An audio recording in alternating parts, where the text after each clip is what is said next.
चलिए आगे बढ़ते हैं खबरों में, जहां बीएसटीवी ने डिप्टी सीएम अरुण साव से खास बातचीत की, जहां पेयजल की व्यवस्था को लेकर सीएम विष्णुदेव साय ने बैठक ली। उन्होंने बताया कि दिशा निर्देश दिए गए हैं।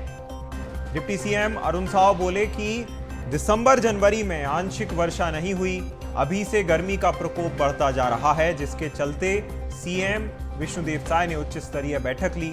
पेयजल की सुगम व्यवस्था को लेकर दिशा निर्देश दिए गए हैं।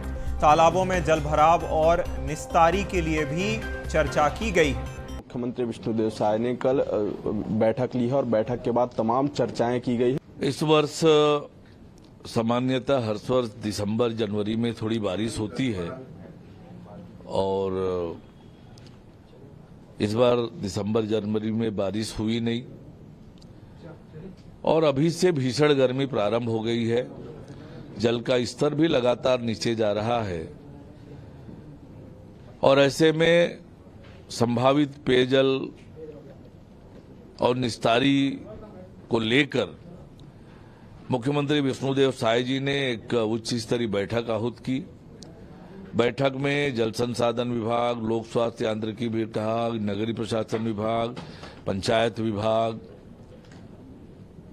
विद्युत विभाग, ऐसे सभी विभागों का समन्वित बैठक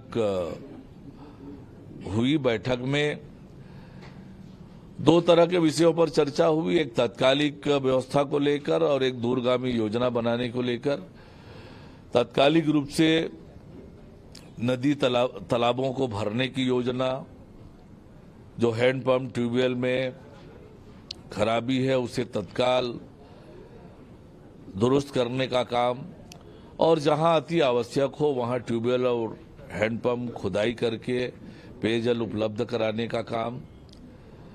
ये सब निर्देश माननीय मुख्यमंत्री जी ने दिए हैं और निश्चित रूप से हमारी सरकार प्रतिबद्ध है निस्तारी के लिए, पेयजल के लिए किसी तरह की कोई दिक्कत न हो, ये सुनिश्चित करने का काम करेंगे। बिलासपुर और रायपुर नगर निगम क्षेत्रों में देखा जाता है कई ऐसे क्षेत्र हैं जो टैंकरों के सहारे हैं। जैसे ही गर्मी के दिन आते हैं 3-3, 4-4 महीने टैंकरों के भरोसे रहना पड़ता है। क्या टैंकर मुक्त का कोई लक्ष्य रखा है आप लोगों ने? निश्चित रूप से लगातार हमारी सरकार बनने के बाद हमने पेयजल सुनिश्चित करने के लिए अलग अलग योजनाओं में बहुत काम किया है।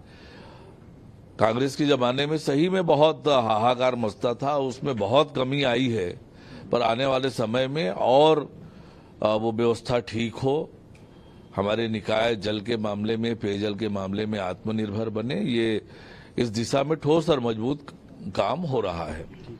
देखिए, पेयजल को लेकर बैठकें हुई। अब देखना होगा कि इस गर्मी छत्तीसगढ़ के नगरीय निकायों में, शहरी क्षेत्रों में किस तरह से व्यवस्था हो पाती है, जो आदेश दिए गए हैं उसका किस तरह से पालन होता है और कितना बेहतर पेयजल का व्यवस्था हो पाएगा। कैमरामैन जयप्रकाश साहू के साथ अविनाश चंद्रवंशी, बीएसटीवी, रायपुर।